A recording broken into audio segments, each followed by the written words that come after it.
Welcome to the Rim Break Rodeo. We hope this video helps. In this video, I will explain how to use a middle blocker in the spike. Your main offensive role as a middle blocker is often to execute quick attacks. These quick sets, typically a one ball or a shoot set, are designed to be fast and deceptive.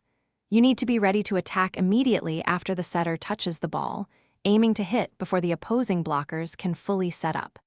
This creates a significant advantage for your team. For a powerful spike, your approach is crucial. Begin your 3- or 4-step approach as the setter is about to contact the ball.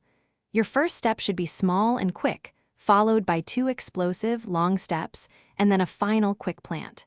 Jump straight up, aiming to reach your highest point. This timing ensures you meet the ball at its apex, maximizing your hitting power and angle over the net.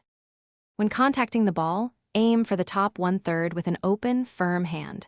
Your arm should be fully extended at the peak of your jump. Snap your wrist forcefully downwards, driving the ball over the net with power and control.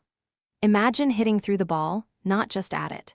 This technique helps create a sharp downward trajectory, making it difficult for defenders to dig and increasing your chances of a kill.